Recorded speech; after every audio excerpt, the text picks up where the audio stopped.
Bonjour à tous, nous sommes le dimanche 6 juin, c'est la fête du corps du Christ, en latin Corpus Christi, et puis autrefois, et on l'appelle toujours ainsi aussi quand même, la fête Dieu, non pas parce qu'on ne fête pas tous les jours Dieu, parce que Dieu est créateur et qu'il nous donne toujours, il se donne toujours, il nous donne tout, et qu'il est aussi notre sauveur, mais parce que justement il a voulu rester présent parmi nous, en instituant le sacrement de l'Eucharistie qui nous est offerte à chaque messe à l'autel. Et cette Eucharistie, nous la conservons même et nous la vénérons à travers l'adoration eucharistique. C'est, on pourrait dire, je dirais, dans le prolongement de la dévotion mariale, des apparitions à Akita, au Japon. Je vous invite à les découvrir. C'est comme le soleil qui irradie. Vous savez que c'est le symbole du drapeau japonais. Et dans cette apparition de Marie à Akita, au Japon, elle insiste beaucoup sur la force irradiante de l'Eucharistie comme pour sauver le monde. Avec bien sûr l'autre blancheur qui est l'Immaculée Conception, la Vierge Marie, et tout ça aussi dans la barque de l'Église avec la troisième blancheur, le pape aussi qui dirige l'Église en collège, mais qui dirige l'Église, qui la l'unit, voilà, autour du Christ et de Marie. C'est la volonté du Père qui nous donne la manne tous les jours. Donnez-nous aujourd'hui notre pain quotidien, comme nous disons dans notre Père. Bien, c'est cette Eucharistie. Alors aujourd'hui, c'était merveilleux parce que nous avions les premières communions de l'église de Carpentras, une 44 enfants qui faisaient leur première communion, et la joie d'une célébration magnifique. Alors, chacun et chacune de nous avons peut-être fait l'expérience de cette communion. Peut-être la première communion nous a marqué, peut-être que nous avons eu un retour aussi, et qu'il y a eu, je dirais, comme une prise de conscience de ce pain de vie. Et c'est pourquoi aujourd'hui je suis aussi heureux chère Cécile, de vous laisser parler aussi, de vous donner un peu la parole pour que vous puissiez vous aussi exprimer cette rencontre avec le Christ eucharistique, avec la communion. Vous qui nous donnez toujours la joie de fleurir. Regardez ce beau bouquet de fleurs de fleurir l'église. Alors, chère Cécile, merci de faire un petit témoignage sur l'amour de l'Eucharistie. Alors, pour moi, voilà ce qui s'est passé. J'étais dans une période difficile de ma vie, il y a quelques années, aux alentours de 2015, on va dire. Vraiment difficile, maladie de mon mari, maladie de ma fille aînée, très grosse dépression. Je sentais que j'étais dépassée par un tas de problèmes et j'étais mal à l'intérieur de moi. Et du coup, ça s'est fait en plusieurs temps en fait. Le premier épisode, c'est que j'ai suivi une psychothérapie avec quelqu'un de très bien. Et c'est là que j'ai compris qu'il y avait un tas de choses dont il fallait que je me débarrasse. Des inquiétudes, des angoisses qui me venaient de mon passé, de mon enfance. C'était la première étape. Et elle a débouché sur la deuxième. Et dans mon esprit, ça s'enchaîne. Je pense que Dieu, j'ai plutôt tendance à dire Dieu, ou Jésus, enfin bon, que Dieu finalement avait son projet. Et que quand j'ai été débarrassée de toute cette noirceur, mes pas m'ont amenée, mais vraiment comme si j'étais poussée un peu vers la cathédrale Saint-Siffrin, où je n'allais pas. Non pas que je n'étais pas croyante, mais c'était un peu endormi en moi, disons, tout ce qui peut être foi. Et là, mes pas m'ont vraiment menée vers la cathédrale Saint-Siffrin, un dimanche matin, à 10h, enfin la messe. Et non pas une fois, mais plusieurs fois. La première fois, j'ai trouvé déjà que cette paroisse, enfin cette célébration de la messe était magnifique. Et je me suis dit, et j'en suis sortie bien reboostée. Alors que j'allais vraiment pas très bien en fait. Et puis, ça c'était une première fois, je ne me souviens plus combien il y en a pu y en avoir, 2, 3. Puis peut-être, et au bout de là, mettons, allez, on va dire un troisième, peut-être. Là, j'ai eu un choc. C'était un dimanche des Rameaux. Et là, j'ai vraiment ressenti un appel. La lumière était magnifique, comme elle est toujours d'ailleurs, à Saint-Siffrin. J'ai levé les yeux, j'ai toujours tendance maintenant à lever les yeux de toute façon pendant les messes, parce que la lumière vient vraiment de là-haut, physiquement et moralement et spirituellement.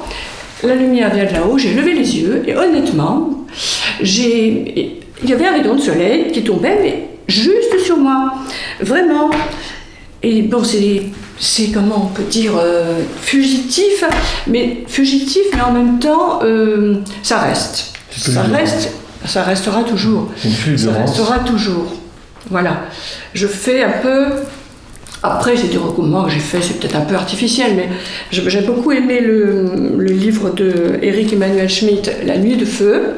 Bon, lui, c'était dans le désert, c'était dans des conditions autrement difficiles que moi, physiquement. Mais au fond, il y a une rencontre. C'est une rencontre, voilà, comme si elle devait avoir lieu de toute éternité, et elle a eu lieu, et c'était un dimanche des Rameaux, en 2017. Les Rameaux 2017. Et du coup, alors, n'étant pas baptisée dans la religion catholique, j'étais baptisée dans la religion protestante, je me suis approchée de l'Eucharistie, mais sans communier. C'était Père Gabriel. Bon, là encore, une fois, 2 fois, 3 fois. Puis après, Père Gabriel, à force de me voir comme ça, demandant la bénédiction, m'a dit, mais venez me voir et nous parlerons. Parce que donc, on ne se connaissait pas, en fait. Nous parlerons. Alors, j'étais un peu intimidée. Je me suis dit, oh, vraiment, c'est pas forcément très intéressant ce que j'ai à dire. Ouais. Mais finalement, oui, là aussi, j'ai senti qu'il fallait que je réponde à votre invitation de parler. Et je suis allée vous voir à la maison paroissiale. Et nous avons parlé. Et vous m'avez fait cette proposition magnifique que, n'étant pas baptisée dans la religion protestante, moi, je n'avais pas envie d'une conversion, j'en ressentais pas le besoin. La religion protestante, c'est celle de mon père, de tous mes ancêtres du côté paternel. Mais vous m'avez fait cette proposition magnifique qu'au fond, j'avais pas besoin de me convertir et que je réciterais ma profession de foi avec vous au cours d'une messe. C'était un 24 décembre et c'était toujours en 2017, je crois. Oui. Et voilà, j'ai simplement récité le credo. Et à côté de vous, et à partir de là, vous m'avez considéré comme... Bien sûr, catholique.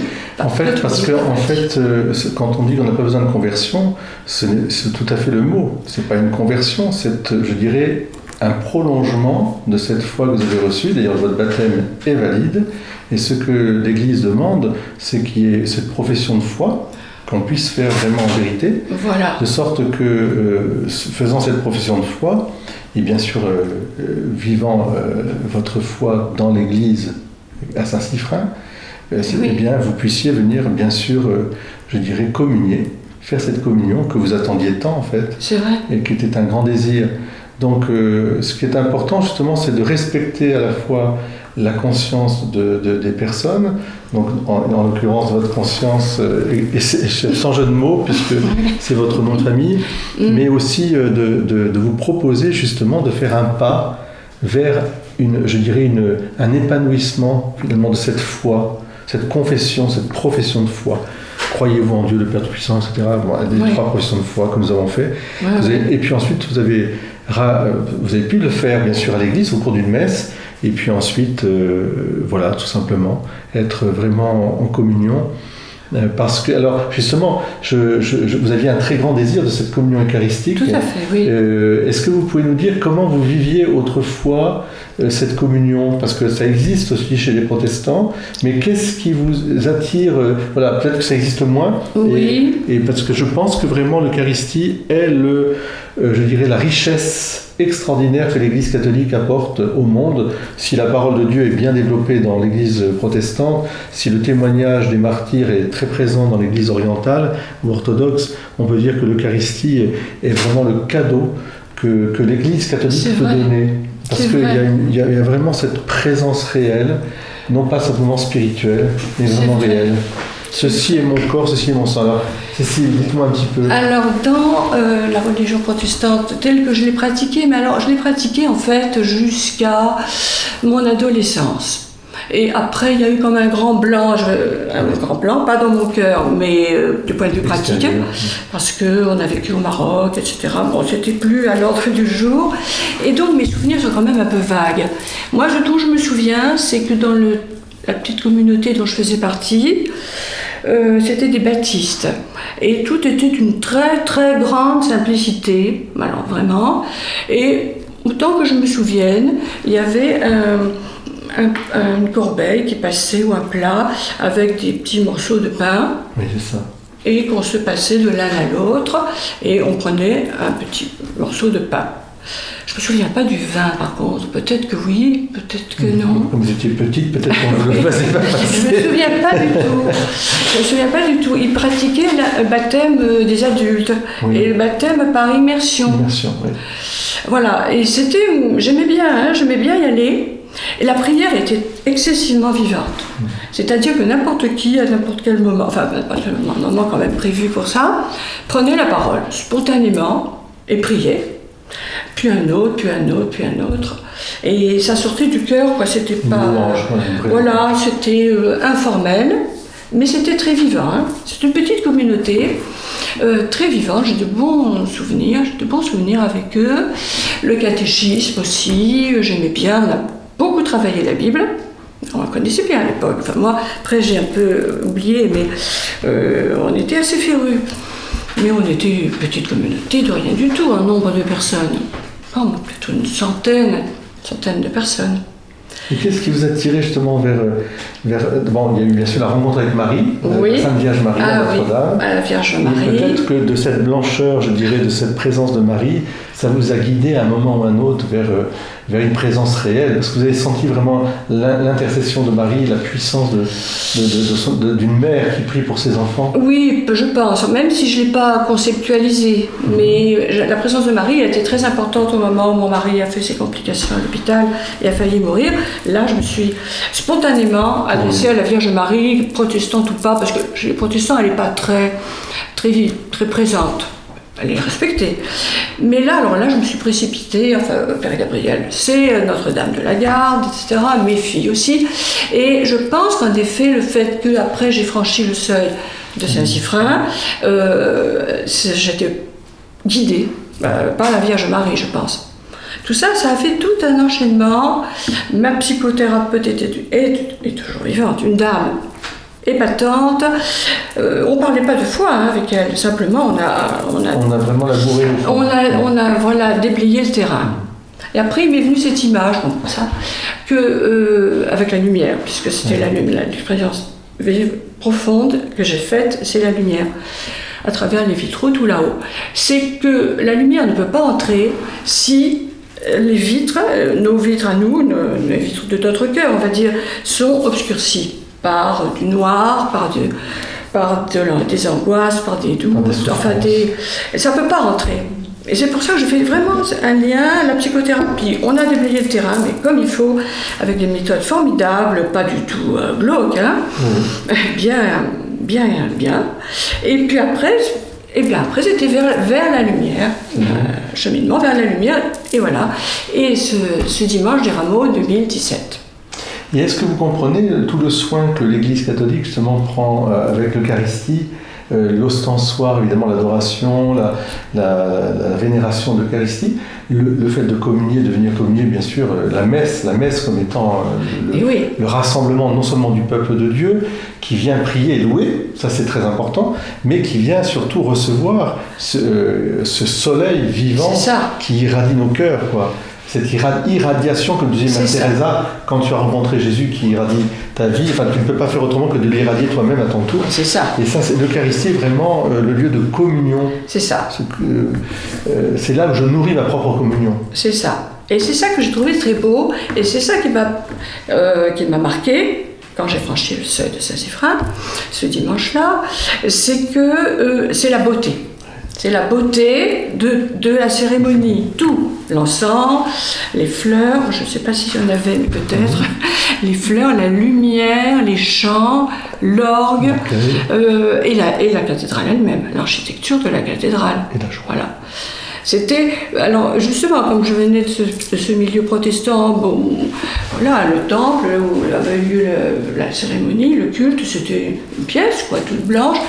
Ça avait, je ne les critique pas, hein, oui. Mais il n'y a pas cette émotion esthétique qu'il y a en effet dans la religion catholique. Cette beauté beau. Et la beauté mène à Dieu. À la grâce. Voilà. Parce que la beauté suprême, c'est la grâce, et la beauté est le chemin qui ouvre à Dieu, absolument. La beauté mène à Dieu. Oui. C'est sûr, ça. C'est pour ça que, je dirais, l'incarnation, c'est-à-dire le fait justement que Dieu prenne des moyens créés pour venir à nous, oui. Que ce soit à travers la création, déjà la création tout entière, le ciel et la terre chantent la gloire de Dieu, pour moi tout est présence de Dieu, mais qu'ils viennent à travers l'eau, le vin, l'huile, pour les sacrements. Mais c'est tellement accordé à notre nature humaine qui a besoin de passer par le sensible pour voir le spirituel, ou plutôt par le visible, pour être touché vers l'invisible. Et alors, extraordinaire miracle eucharistique où Jésus se fait pain de vie, il prend la chose la plus, je dirais, quotidienne, cette farine qui devient hostie. Effectivement, dans d'autres rites, il peut y avoir aussi du vrai pain. Là, c'est du pain azyme parce que ça nous relie davantage à la tradition juive de l'agneau pascal avec le pain azyme, sans levain, mais en fait on voit bien que c'est quelque chose qui s'accorde profondément à notre nature pour justement nous montrer que tout ce qui est de la création a été transfiguré, transformé, racheté par la rédemption du Christ, qui ne nie pas la création, au contraire, qu'il lui rend toute sa beauté et il nous fait participer à cette beauté. Oui, je suis tout à fait d'accord, je pense que le monde aujourd'hui a plus que besoin de cette beauté liturgique, de cette beauté, je dirais, de l'âme qui permet la communion.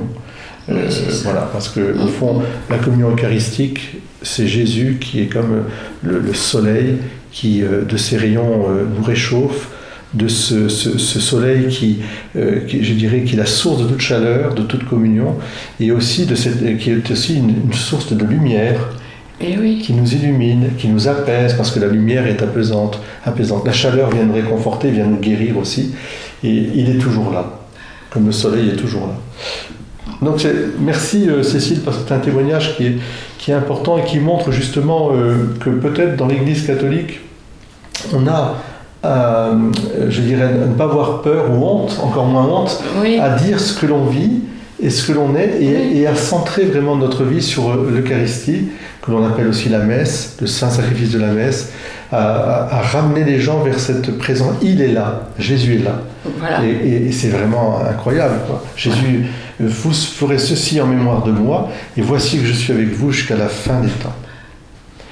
Donc, miracle eucharistique permanent.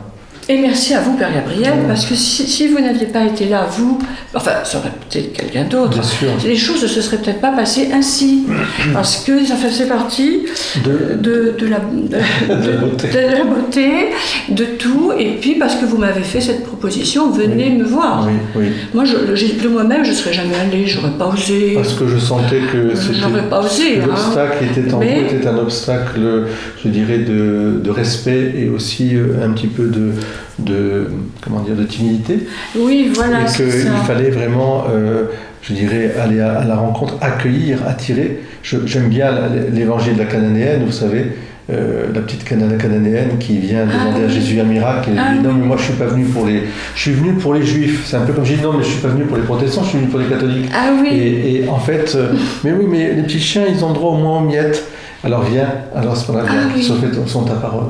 Parce que vous avez cru à ces miettes d'amour, et le Seigneur, il demande. En fait, dans l'Église, ce qui est important, c'est cet accueil, tout en étant dans la vérité de la proposition. Il ne s'agit pas de dire, tiens, vous resterez comme vous êtes, et il n'y a rien de particulier. Non, il y a un changement qui se fait, puisque dans cette profession de foi toute simple, vous reconnaissez justement l'unité, une sainte catholique, apostolique et romaine, on pourrait dire, enfin l'Église catholique, mais c'est l'Église catholique, ça veut dire universelle, mais vous reconnaissez cette présence réelle qui est, je dirais, la source et le sommet de notre vie.